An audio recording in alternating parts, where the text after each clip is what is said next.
Agora nós vamos começar a falar sobre o processo de desbiose, que, na opinião de muitos profissionais, é uma das questões mais importantes no processo de emagrecimento. Uma vez que o nosso intestino, o nosso aparelho gastrointestinal é a maior porta de entrada do nosso organismo. E várias situações levam a uma hiperpermeabilidade intestinal. Isso significa que essa mucosa intestinal, ela está permeável para a entrada que eu digo é a passagem de substâncias do lume intestinal pelas vilosidades intestinais e cai na corrente sanguínea. Cai na corrente sanguínea e vai no sistema porta e vai para o fígado. Então, eu digo que o sistema gastrointestinal, principalmente intestino delgado e grosso, é uma porta de entrada para o nosso organismo. E para que um organismo funcione bem, para que ele esteja com uma condição boa de digestibilidade, nós temos que ter o intestino funcionante. Nós temos que ter o intestino com a capacidade de bloquear substâncias que não podem passar significa cair na corrente sanguínea e permitir que o nutriente entre de forma adequada, caia na corrente sanguínea e vá para o fígado. Então, são condições de uma boa digestibilidade. Começa pela boca, a mastigação adequada. A mastigação adequada parece ser um fator simples, mas que a gente vê na nossa prática no consultório que as pessoas não estão fazendo uma alimentação adequada, uma mastigação adequada.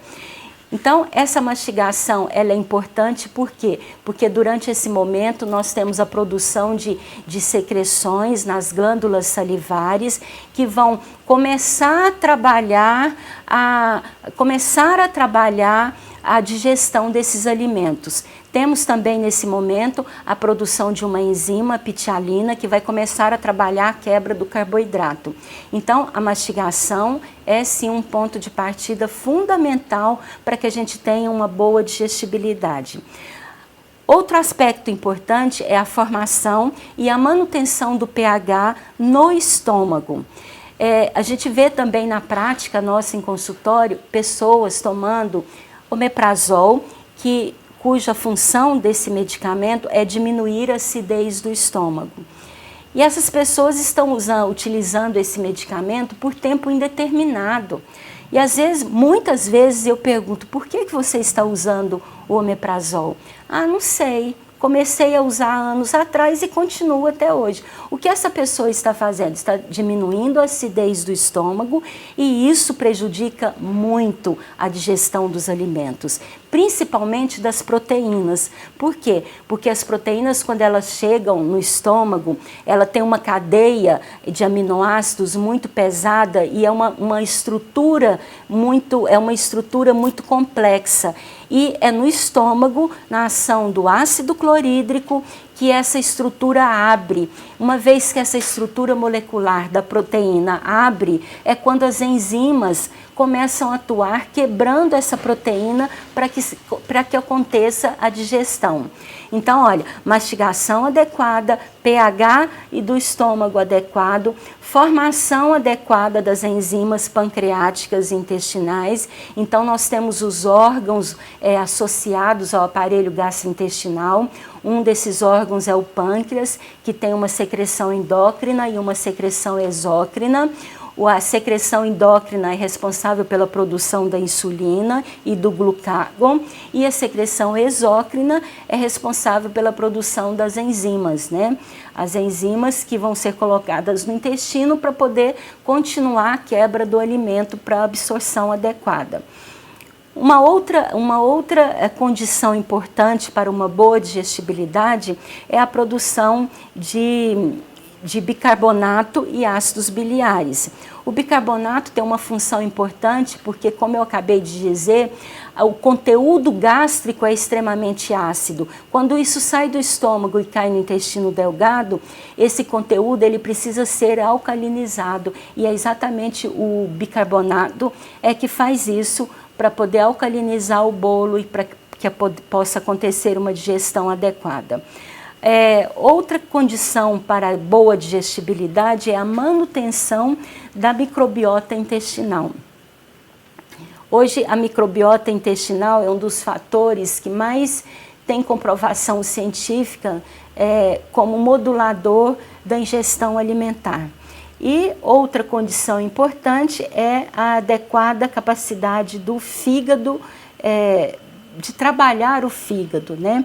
Nós entendemos que todo aquele ambiente obesogênico que nós falamos, todas as toxinas, os medicamentos, os metais pesados, os corantes, os aditivos alimentares, tudo isso são considerados xenobióticos, que caem na corrente sanguínea e vão para o fígado. Se o fígado não estiver saudável, se ele não estiver com a sua integridade funcional, ele não consegue metabolizar todas dessas substâncias, ele não consegue eliminar essas substâncias. Então, nós temos que estar diariamente estimulando, otimizando o nosso processo de desintoxicação ou detoxificação. Então, tudo isso são condições favoráveis que a gente precisa trabalhar no dia a dia para que a gente tenha uma boa digestibilidade e mantenha o nosso aparelho gastrointestinal íntegro. Esse aparelho gastrointestinal, ele produz já, como ele é uma barreira, né, ele produz diversas defesas naturais. Então, nós temos as defensinas, que são células plasmáticas que estão ali na parede, na barreira intestinal. Nós temos as bacteriocinas, que são bactérias que controlam as bactérias patogênicas. Nós temos as células dendríticas, que são as células que fazem reconhecimento de antígenos, de substâncias estranhas.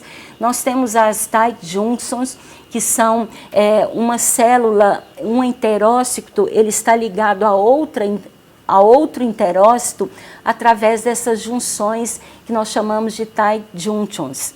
E o que são essas junções? Essas junções que mantêm as células apertadinhas, juntam uma da outra, para evitar a passagem dessas substâncias que não deveriam cair na corrente sanguínea.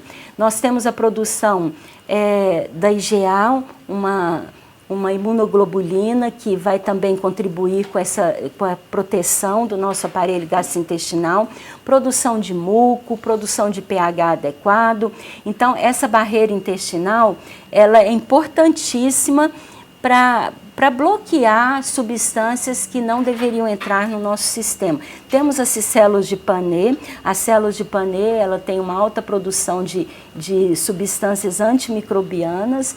E então tudo isso faz parte de uma defesa natural do nosso organismo. É claro que uma defesa natural de um organismo saudável, né? Uma vez que esse organismo está inflamado, está intoxicado, está obeso, a gente começa a ter um desequilíbrio de todas essas funções e um agravamento do processo de obesidade.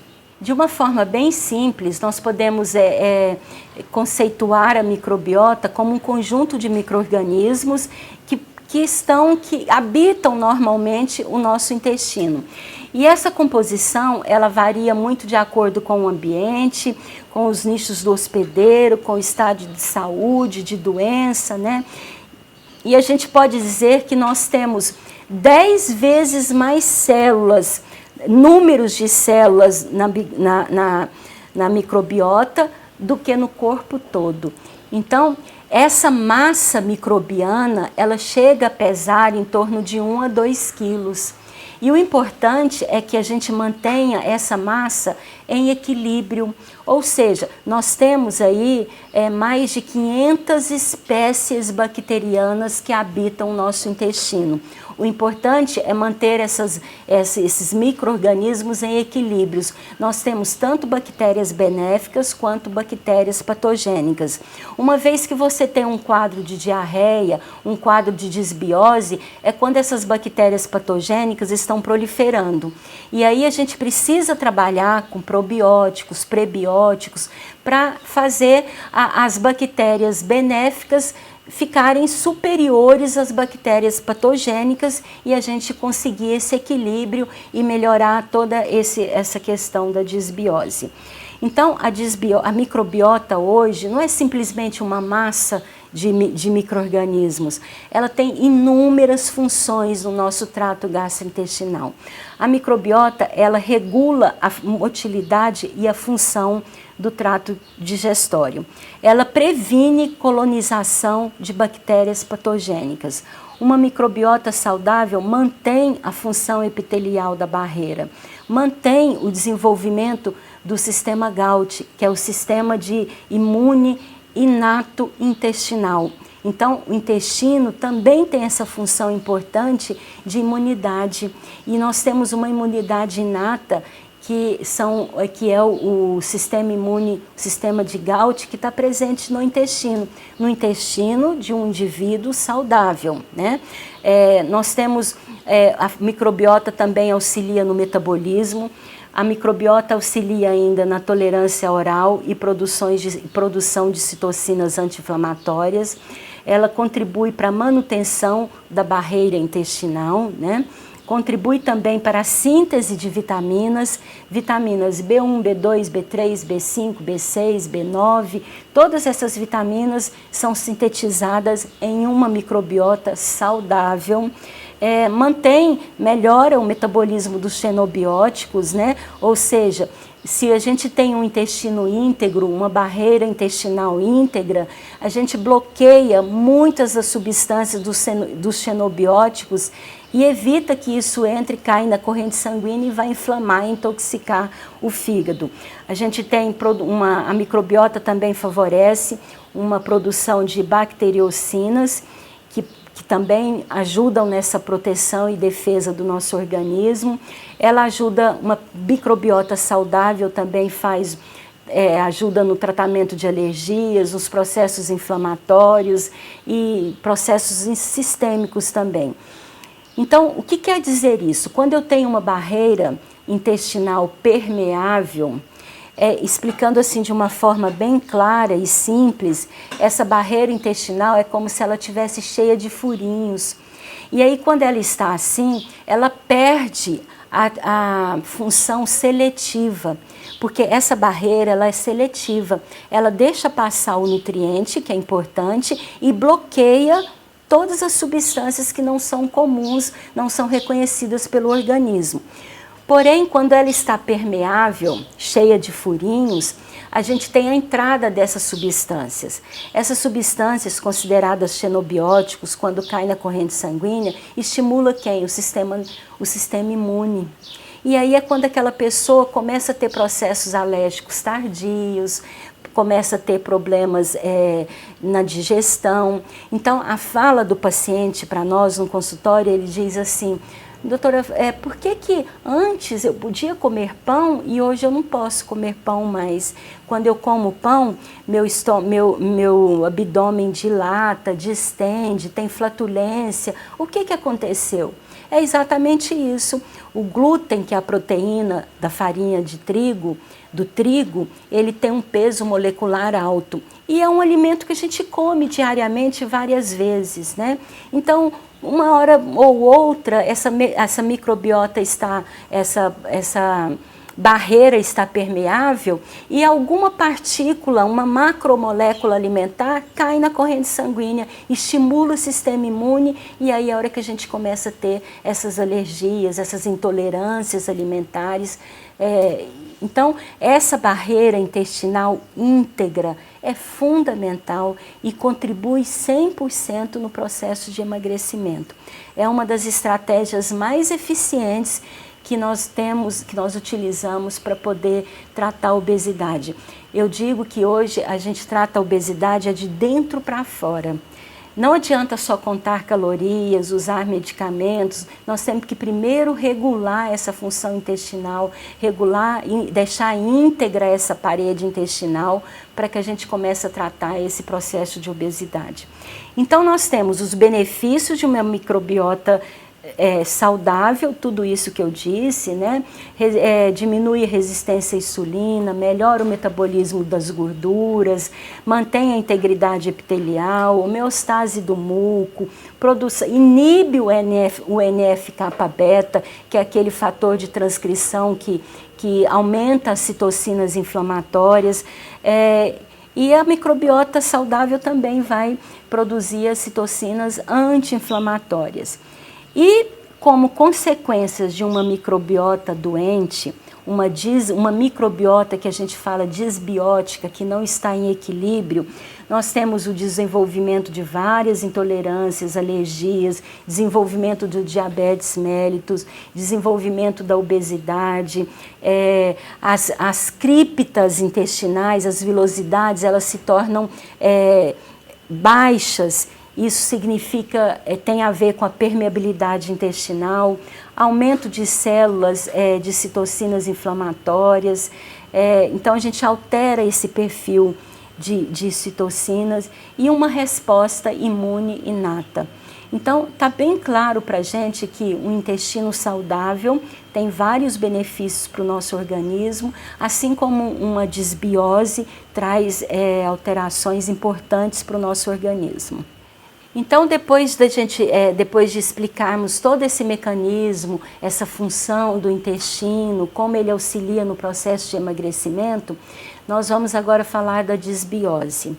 O que vem a ser a disbiose? A disbiose é uma mudança qualitativa e quantitativa na microbiota intestinal, sua atividade metabólica e distribuição. Então, na disbiose, nós temos uma prevalência de bactérias com maior potencial patogênico, fungos, gerando alterações locais e sistêmicas. Então é importante lembrar que no processo de disbiose nós temos alterações tanto na qualidade quanto na quantidade de micro-organismos.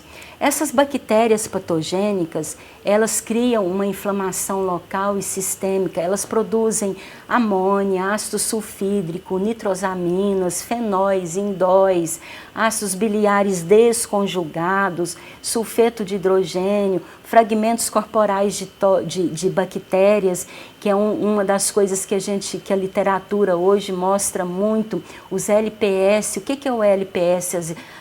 Os lipopolissacarídeos. Os lipopolissacarídeos é como se eu dissesse a carcaça da bactéria, né? São fragmentos da bactéria, e esses fragmentos da bactéria em alta concentração induzem uma inflamação local que traz muitos malefícios para o nosso organismo. Essas bactérias patogênicas também produzem aminas biogênicas, cadaverina, triptamina, putrescina. Todas essas substâncias são maléficas para o nosso organismo e são produzidas pelas bactérias patogênicas. E por outro lado, como essas bactérias produzem essas substâncias, elas também destroem as vitaminas, impedem que o intestino faça aquela síntese de vitaminas que eu disse anteriormente, inativa as enzimas digestivas, faz a desconjugação de sais biliares, dificultando a digestão da gordura, produz toxinas, produz fatores tumorais, produz fatores carcinogênicos, destrói a mucosa intestinal, levando a um quadro de hiperpermeabilidade intestinal. Então, é uma consequência. Nós temos uma disbiose, uma mudança qualitativa e quantitativa nos micro-organismos que habitam o nosso intestino, levando a uma produção maior de bactérias patogênicas que produzem inúmeras substâncias tóxicas e começam a alterar a ação, começa a perder a função das células intestinais. Elas deixam de produzir vitaminas, fazem a desconjugação dos ácidos biliares, dificultam a digestão de gordura, levando a uma hiperpermeabilidade intestinal. A parede intestinal, ela representa uma barreira de primeira linha, como eu disse. É a primeira porta de entrada do nosso organismo. E ela é muito eficiente para combater, para impedir a entrada dessas substâncias bacterianas potencialmente nocivas. Mas, se essa barreira estiver íntegra, é uma barreira de um indivíduo saudável. O aumento da permeabilidade é um problema comum e ele é encontrado em várias doenças que afetam diretamente o intestino, como doenças inflamatórias intestinais, doença de Crohn, doença celíaca e outras patologias. Todas essas patologias estão relacionadas com essa hiperpermeabilidade intestinal. É onde a barreira intestinal perde a característica de seletividade das células. Então, nós temos uma alteração da microbiota. O que causa essa alteração da microbiota? O que causa essa alteração são as toxinas ambientais, o uso de medicamentos de forma crônica, a falta de atividade física, uma alimentação uma má alimentação, tudo isso levando a uma alteração da microbiota intestinal, principalmente naquela pessoa, no obeso, aquele que tem uma susceptibilidade genética para desenvolver obesidade e que começa a ter uma microbiota alterada. Hoje, inúmeros estudos mostram que a microbiota do obeso ela é diferente da microbiota do magro. A microbiota do obeso ele tem um aumento de firmicutes e uma diminuição dos bacteroidetes. Isso dificulta o emagrecimento. Então, essa situação a gente precisa inverter, a gente precisa restaurar a microbiota do obeso. E por isso que eu disse agora há pouco que a gente começa a tratar a obesidade de dentro para fora. Como é que eu sei que esse paciente está com disbiose? Porque não tem um exame que mostre isso, um exame laboratorial. Eu, como nutricionista, a gente não pode fazer biópsia.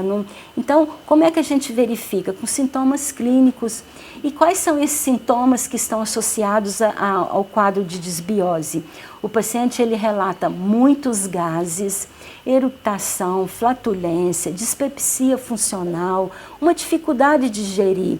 E aí ele acha que está com algum problema de saúde e na verdade é funcional, ele tem dificuldade para digerir o alimento. Ele sente muita queimação, muitas náuseas, dor, cólica abdominal, ele incha muito. Quando ele come alguns alimentos, ele tem uma distensão abdominal iminente, rápida, ele tem uma alternância de constipação e diarreia. Então o paciente fala assim, nossa, eu não entendo, ao mesmo tempo que eu tenho diarreia, eu tenho constipação. Então isso é um sintoma frequente no paciente com disbiose. Ele tem uma síndrome de fadiga crônica, ele vive cansado, ele acorda cansado, ele tem uma síndrome do intestino irritável, ele tem esteatose hepática não alcoólica, né?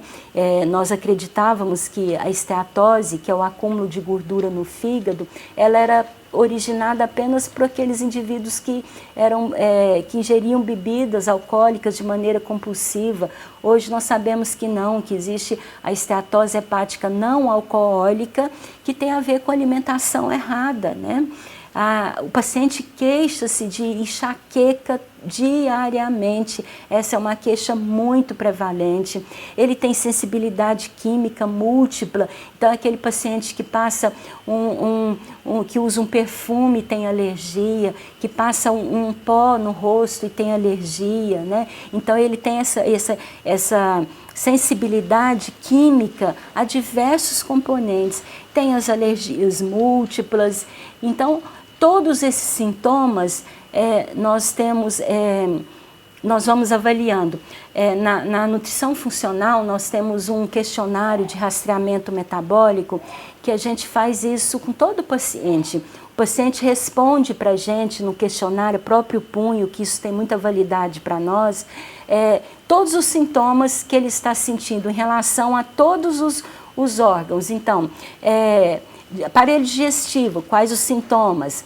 Aparelho, sistema nervoso, quais os sintomas? Articulações, quais os sintomas? E no fim a gente faz uma soma. E a soma desses pontos mostram para a gente se ele tem uma desbiose leve, se ele tem alterações, se ele tem sensibilidades múltiplas, se não tem. E o importante é que essa pontuação ela é individual, cada sistema tem sua pontuação. E aquele sistema que, por exemplo, sistema digestório, só ali ela obteve 35 pontos, então é por onde eu vou começar meu tratamento. É onde ela tem mais problemas, é onde mais está interferindo na perda de peso e é onde a gente começa a tratar inicialmente. Porque às vezes esse paciente inflamado, nós vimos que ele é uma síndrome. Ele tem um distúrbio do sono, ele tem desbiose, ele tem uma alimentação muito errada, ele é sedentário. E aí, o que a gente faz primeiro, né? Então, esse questionário de rastreamento metabólico dá esse parâmetro para nós. E é uma ferramenta muito, muito importante e boa da gente trabalhar no consultório. Esse slide mostra um dos sintomas um dos sinais mais prevalentes na desbiose, essa saburra lingual, é aquela pessoa que tem a língua esbranquiçada. Isso a gente vê com muita facilidade, né? O paciente conversando, a gente consegue perceber essa língua esbranquiçada. E isso, para nós, é um dos sinais clássicos da desbiose.